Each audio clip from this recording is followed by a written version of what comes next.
మాకు కొన్ని సమస్యలు వచ్చినప్పుడు మాకు ఎక్కడ కూడా ఆధారం దొరకలేదు. కొన్ని అంటే మనుషుల వైపు కూడా మేము చూసినాం కానీ మాకు అయినా కూడా ఎక్కడ ఆధారం దొరకలేదు. చాలా ఇబ్బందుల పాలైన మామూలుగా అసలు అంటే కొన్నిసార్లు మాకు మేమే ప్రశ్నించుకోవడం కూడా జరిగింది.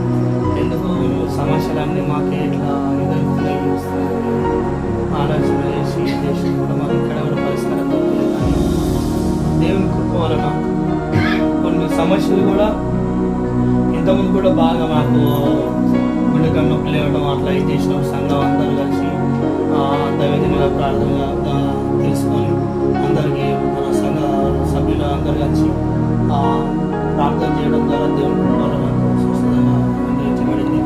తర్వాత కూడా కొన్ని సమస్యలు రారుందరూ మళ్ళీ కూడా మంచిగా కొన్ని రోజుల తర్వాత మళ్ళీ ఇది అప్పుడు కూడా దేవుని కృప వల్ల ప్రార్థన ద్వారా ఇది తర్వాత కొన్నిసార్లు నాకు నేను కూడా అంటే మామూలుగా ప్రార్థన చేసుకుంది ప్రభు నాకు ఈ సమస్యలు వచ్చినాను ఆ పరిష్కారం దొరికేది.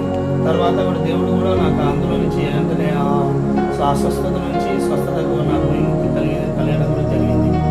తర్వాత కొన్ని సమస్యల ద్వారా అంటే చాలా ఇబ్బందులు పడుతుంటే ఏంది మాకు కనీసం ఉన్న కొంచెం ఇల్లు కూడా మేము సరిగ్గా లేని స్థితిలో ఉన్నాము. ఈ జడ ద్వారా కూడా కొన్ని సమస్యల ద్వారా తర్వాత దేవుడు పరిష్కరించారు, దేవుడు కార్యం చేయాలి.